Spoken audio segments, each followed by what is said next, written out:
Good morning, friends. Hope you all are doing well. So, today we are going to start the next chapter, that is hardware and software. In the last class, we are discussing about the input and output devices, in which we are discussing about the keyboard. So, I think one thing is remaining in case of keyboard. Keyboard में क्या था, एक simple I have checked in the previous year questions, उसमें था कि की जो होती हैं आपके पास, की इन न्यूमेरिक कीबोर्ड में, तो वो कितनी आती हैं? वो होती हैं आपके पास न्यूमेरिक कीबोर्ड में होती हैं 17 कीज। ठीक है। और अगर इन केस ऑफ एप्पल में पूछा जाए, ये सिंपल में आ गया, अगर इन एप्पल में पूछा जाए तो कितनी होती हैं? 18 की। ठीक है। और एक क्वेश्चन रिमेनिंग था कि टोनर क्या होता है। ठीक है। टोनर क्या होता है? बेसिकली प्रिंटर में हम लोग टोनर का यूज़ करते हैं, जिसको यूज़ किया जाता है फॉर लेज़र प्रिंटिंग के लिए। ठीक है। ये दो क्वेश्चंस थे प्रीवियस ईयर के जो पेपर में आए हुए थे।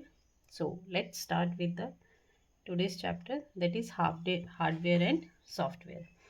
So basically our computer system is made up of two things, that is hardware and software. Hardware होता क्या है? जिसको हम देख सके, टच कर सके। ठीक है, वो क्या हो गया? हार्डवेयर. और जो हार्डवेयर का ऑपोजिट हो गया वो हो गया सॉफ्टवेयर, मीन्स कि जिसको हम सिर्फ देख सकते हैं बट टच नहीं कर सकते।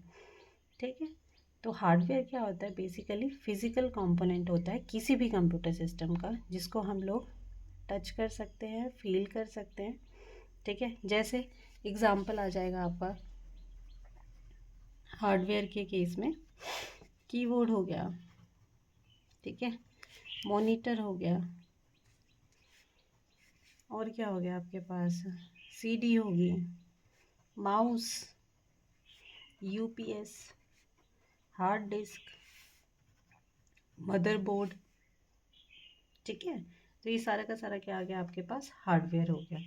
तो बेसिकली मदरबोर्ड की अगर हम बात करें, मदरबोर्ड क्या होता है? मदरबोर्ड जो होता है ये मेन सर्किट बोर्ड होता है किसी भी कंप्यूटर सिस्टम का।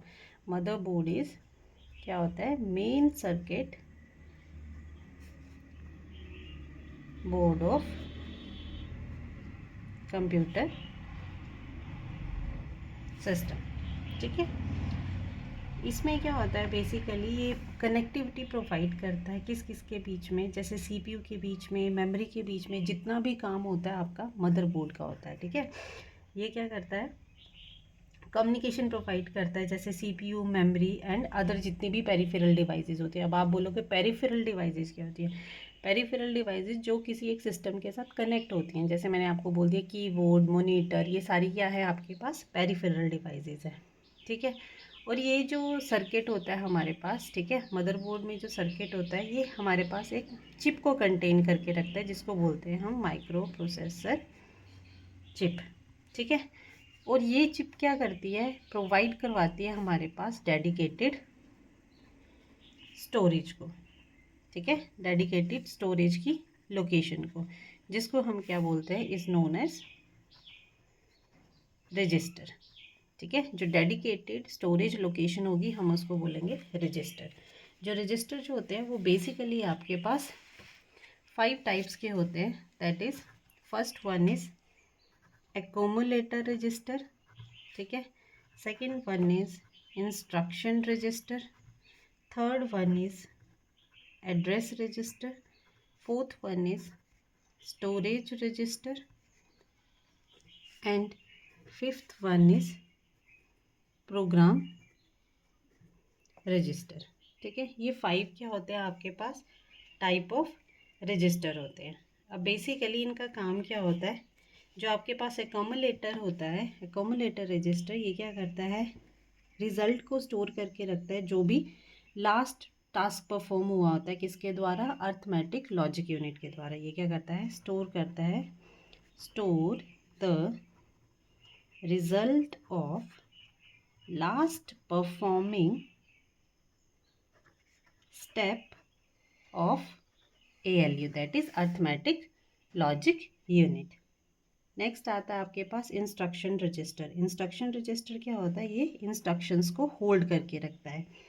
Hold an instruction in control unit में बिफोर इट्स डिकोडेड। ठीक है, ये इंस्ट्रक्शंस को होल्ड करके रखता है कंट्रोल यूनिट में जब तक वो डिकोड नहीं होती है। ठीक है, और एड्रेस रजिस्टर सिंपली क्या करता है? नेक्स्ट लोकेशन के एड्रेस को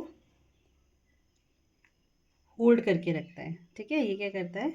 hold the location of next data. ठीक है, और ये ऑन द वे जितना भी डेटा होता है उसको होल्ड करके रखता है, वो होता है आपके पास storage register. Hold data on the way. ठीक है, और ये आपके पास प्रोग्राम रजिस्टर जो है ये क्या करता है? लोकेशन को होल्ड करके रखता है। Hold the location of next register.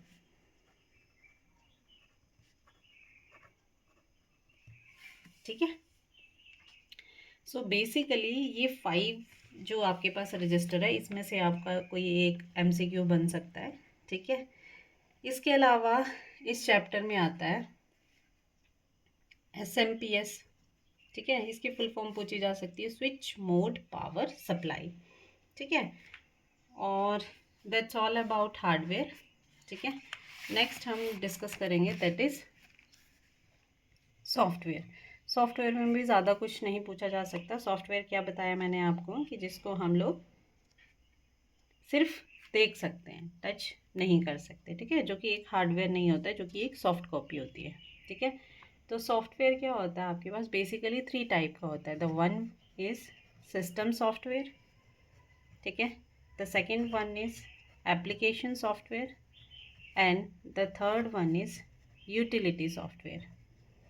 ठीक है, सिस्टम सॉफ्टवेयर कौन सा सॉफ्टवेयर आ गया आपके पास? जैसे ऑपरेटिंग सिस्टम, ठीक है, कंपाइलर, ये सारे के सारे क्या आ गए आपके पास? System software. ऑपरेटिंग सिस्टम क्या होता है? ऑपरेटिंग सिस्टम होता है that is act as a interface between a computer and user के बीच में। ठीक है, वो क्या आ जाएगा आपके पास? Operating system. जैसे विंडोज़ क्या हुआ आपके पास? ऑपरेटिंग सिस्टम हो गया, तो वो किसके अंदर आता है? सिस्टम सॉफ्टवेयर के अंदर। एप्लीकेशन में क्या होता है? आजकल आप सभी एंड्रॉयड फ़ोन में क्या करते हैं, या एप्पल में जो भी फ़ोन यूज़ करते हो आप लोग आज की डेट में एप्लीकेशंस का यूज़ करते हो। ठीक है, कोई भी पर्टिकुलर वेबसाइट है या कोई भी आपको परचेजिंग करनी है, जैसे फॉर एग्जांपल फ्लिपकार्ट। फ्लिपकार्ट क्या है? एक ऐप है, तो वो क्या है आपके पास? एक एप्लीकेशन सॉफ्टवेयर है। सॉफ्टवेयर की अगर हम बात करें तो एप्लीकेशन सॉफ्टवेयर में आ जाएगा आपके पास MS वर्ड, MS एक्सेल, ठीक है, पावर पॉइंट, ये सारा का सारा क्या आ जाएगा आपके पास? Application software. नेक्स्ट हम बात करते हैं यूटिलिटी सॉफ्टवेयर की। यूटिलिटी सॉफ्टवेयर क्या आ जाते हैं? जो हमें सेव करते हैं, लाइक एंटीवायरस। ठीक है, ये क्या आ जाता है आपके पास? जो कि बेसिकली मेंटेनेंस के लिए यूज़ करते हैं, या फिर आप बेसिकली